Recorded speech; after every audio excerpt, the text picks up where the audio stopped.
नमस्कार मंडळी, आज आपण एक गेम खेळणार आहोत। मी आता स्क्रीनवर पटकन तुम्हाला एक कोडं दाखवणार आहे। या कोड्यामधले शब्द तुम्हाला पटापट ओळखून मला कमेंट करून सांगायचे आहेत। हवं तर व्हिडिओ पॉज करू शकता किंवा बोलता बोलता कमेंट करू शकता, तुमच्यावर आहे। All right, and your time starts now. हे आहे तुमचं कोडं। पटकन या कोड्यामधले कुठले कुठले तुम्हाला शब्द दिसतायत मला कमेंट करून सांगा।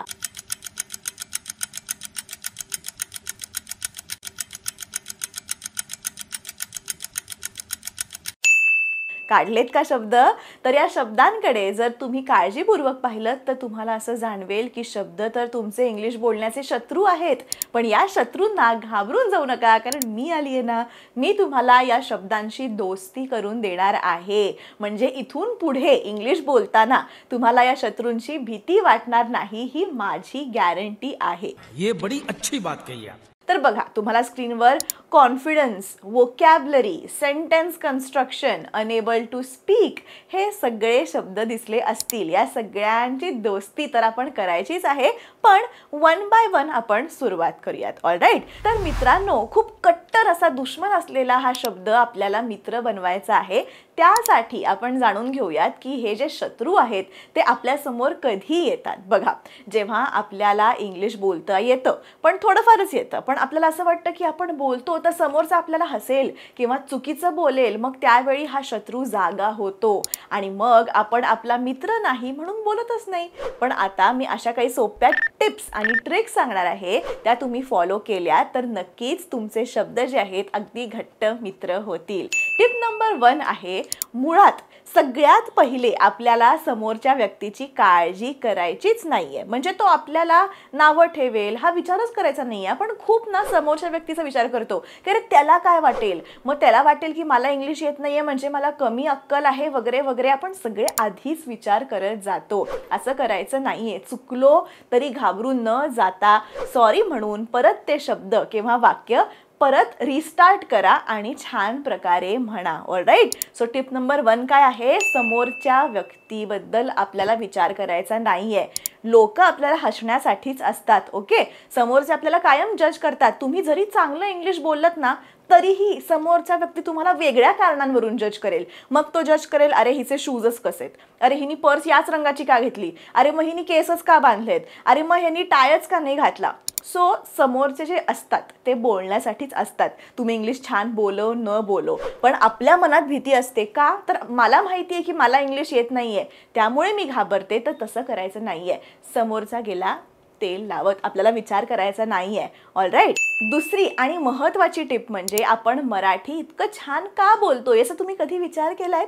नसेल केला, कारण आपली मातृभाषाच आहे।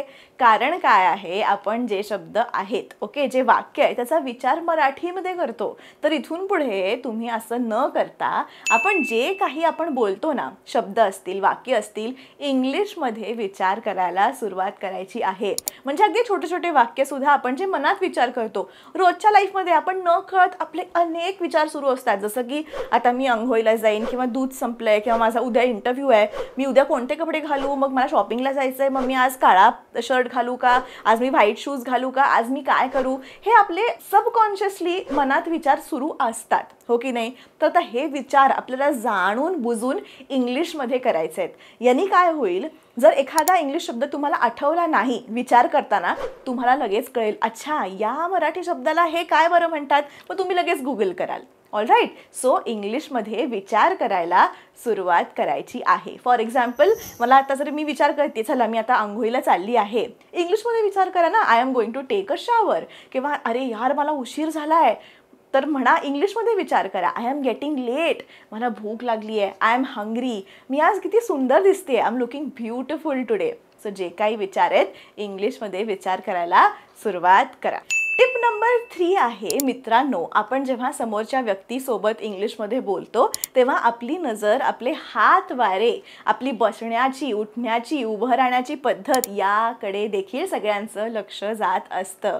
ऑलराईट, ज्याला आपण इंग्लिशमध्ये जेस्चर किंवा पोस्चर किंवा आय गेज असं म्हणतो। तुम्ही समोरच्या व्यक्तीकडे आय कॉन्टॅक्ट ठेवून बोललात तर तुमचा कॉन्फिडन्स चांगला आहे असं लक्षात येतं। तर मित्रांनो, नक्की हे ट्राय करा। तुमची जी बॉडी लँग्वेज आहे आपण जर वाकून बसलो, आपण नखाशी खेळत बसलो, नख चावत बसलो, सारखं आपण पाय हलवतोय, तर समोरच्या व्यक्तीला लगेच कळून येतं की अच्छा काहीतरी रिझन आहे, ही व्यक्ती जरा नर्वस दिसते किंवा कॉन्फिडंट दिसत नाही आहे. सो आपली बॉडी लँग्वेज खूप महत्त्वाची आहे. आता मी तुमच्याशी बोलतेय, आता जर मी इथे बघून तुम्हाला सांगतेय हां टिप नंबर 1 ही आहे, टिप नंबर 2 ती आहे, लक्षात ठेवा, पण तुम्ही तर इथे आहात, तर मी इथे बघून का बोलतेय, तुम्हाला काय वाटेल अरे काय चाललंय हिचं, पण मला माहिती आहे की जरा नाही बाबा मी घाबरतेय, मी कसं काय बोलणार तुमच्याशी, माझा कॉन्फिडन्स लो आहे. असं न करता जो व्यक्ती तुमच्याशी बोलतोय डोळ्यात डोळे घालून बोलायला शिका.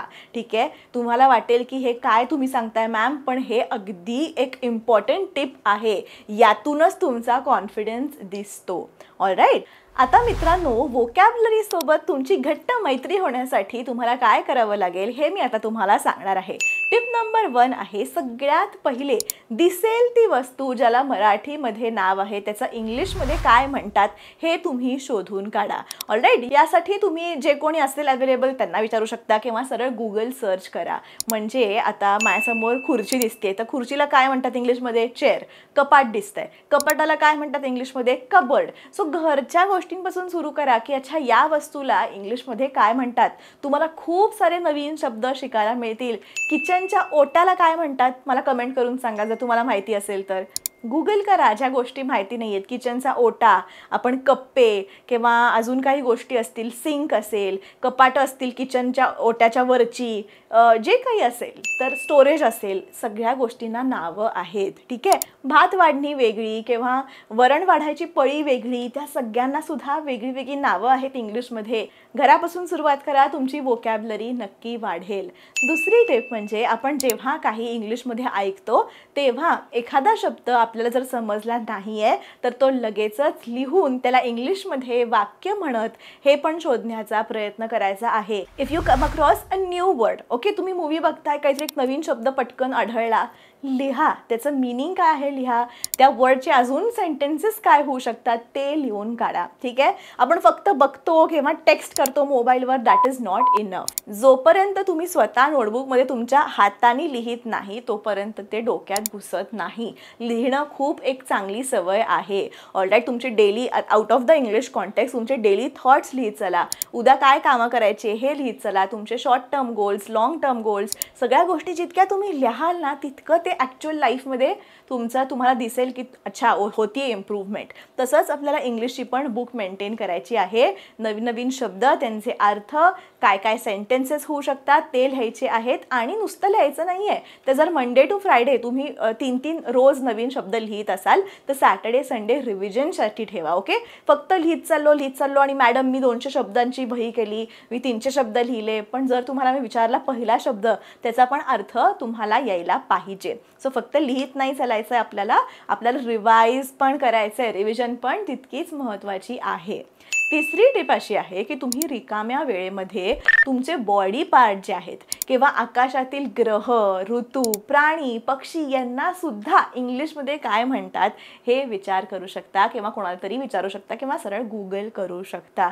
बऱ्याचशा गोष्टी आहेत, म्हणजे वरवरचं नाही म्हणत मी, फेस, इयर्स, नोज हे सगळ्यांना माहितीच आहे, पण बारीक बारीक गोष्टी, ओके, नखांच्या टिप्सना काय म्हणतात किंवा हा जो पार्ट आहे हा जो आहे ना ह्याला काय म्हणतात, गुडघ्याला काय म्हणतात, अगदी बारीक बारीक आहे. किंवा आतले सुद्धा आहेत ना, रिब्स, लंग्स, ह्या सगळ्या गोष्टी, वेन्स आहेत, WBCs, RBCs, हे सगळं तुम्ही मराठी इंग्लिश करून बघा. आधी स्वतःची बॉडी समजून घ्या, इंग्लिशमध्ये कशाला काय म्हणतात. ऑलराईट, चौथी टिप अशी आहे की शब्द लक्षामध्ये ठेवण्यासाठी तुम्ही अमुक वस्तूला हे म्हणतात असं लक्षात राहण्यासाठी स्टिकी नोट्सचा वापर करू शकता. जी मी फर्स्ट टिप माझी सांगितली ना की तुम्ही कशाला काय म्हणतात हे लक्षात ठेवा, त्याचंच थोडंसं एक अजून आधुनिक व्हर्जन इज, मी जेव्हा जर्मन शिकायचे ना शाळेत होते आणि कॉलेजमध्ये होते तेव्हा मला ऑप्शनल सब्जेक्ट होता जर्मन, आणि तो इतका मला डिफिकल्ट जायचा की अरे काय खुर्चीला काहीतरी वेगळंच म्हणतायत, टेबलला काहीतरी वेगळंच म्हणतायत, लक्षात कसं ठेवणार आहात, खूप वोकॅब्युलरी असते.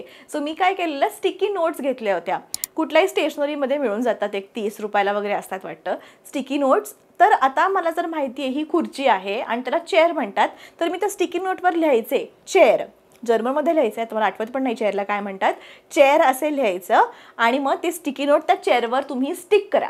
अगदी खराब होत नाही ती चेअर, तुम्ही आरामात काढू शकता ती स्टिकी नोट. पण असं तुम्ही घरी सगळीकडे लावा. दरवाजाला काय म्हणतात, पडद्यांना काय म्हणतात, खिडक्यांना काय म्हणतात, कशाला काय म्हणतात, सगळीकडे घरभर स्टिकी नोट्स लावा. म्हणजे येता जाता आपल्याला डोळ्याखालून जातं, अच्छा ह्याला हे म्हणतात, त्याला ते म्हणतात. आणि जसं मी म्हटलं की मी आता विसरून पण गेली जर्मनमध्ये की काय म्हणतात खुर्चीला जर्मनमध्ये. कारण का तर माझा सराव तुटला, मी रिवाईज नाही केलं. त्यावेळेस नुसतं मार्कांसाठी मी केलं होतं, पण आता मला नाही आठवत आहे. तर तसं तुमचं होऊ नये, त्यासाठी प्रॅक्टिस खूप इम्पॉर्टंट आहे. Next is sentence construction. मंडळी, आपल्याला खूपदा वाटतं की मी वाक्य बरोबर बोलतीये का, हेच कळत नाहीये. ओके, मग इथे काय करणार आहात तुम्ही? Sentence construction plays a very important role. Alright, sentence construction हेच आपला शत्रू आहे. पण मंडळी सांगू का, तुम्हाला ना वाक्य बोलताना चुकतंय असं वाटत असेल तर तुमचं बेसिक ग्रामर किती पक्कं आहे ते जरा तुम्ही चेक करा. म्हणजे काय, पार्ट ऑफ स्पीच तुम्हाला येतं का, यामध्ये वर्ब, नाउन, प्रोनाउन, ॲडजेक्टिव्ह हे सगळे आहेत. त्याचा वापर कसा होतो हे आधी तुम्ही शांतपणे नीट समजून घ्या. वाक्यामध्ये टेन्सेस हे खूप महत्त्वाचा रोल प्ले करतात. आणि त्याहून सुद्धा महत्त्वाचं म्हणजे main verb and supporting verb, ज्याला हेल्पिंग वर्ब, ऑक्झिलरी वर्ब सुद्धा आपण म्हणतो, मॉडल वर्ब आहे. तर ह्या सगळ्या गोष्टी तुम्हाला येत आहेत का हे जरासं चेक करा. नसतील येत तर नक्की तुम्ही ह्याच्यामध्ये थोडासा सेल्फ स्टडी करा, अभ्यास करा.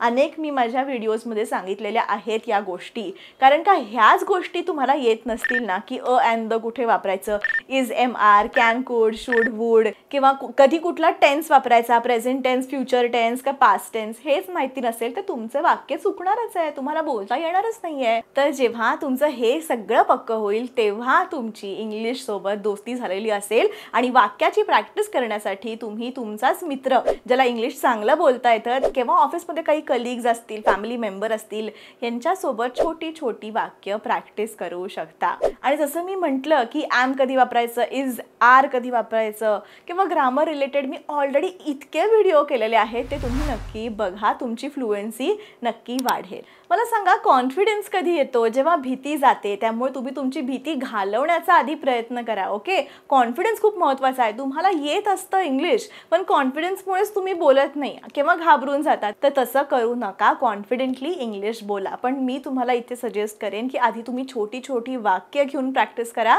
आणि सर्वात महत्त्वाचा मुद्दा म्हणजे मी पटपट इंग्लिश बोलले, फास्ट इंग्लिश बोलले म्हणजे मी छान इंग्लिश बोलते, तर असं नाही. सावकाश, विचारपूर्वक, न चुकता तुम्ही इंग्लिश बोला, तरीही तुम्ही फ्लुएंट साऊंड कराल. खूप लोक वाघ पाठीमागे लागल्यासारखं इतकं पटपट इंग्लिश बोलतात आणि सगळं चुकीचं बोलून बसतात. तसं न करता हळूहळू, एकदम स्लोली बट कॉन्फिडेंटली इंग्लिश बोला.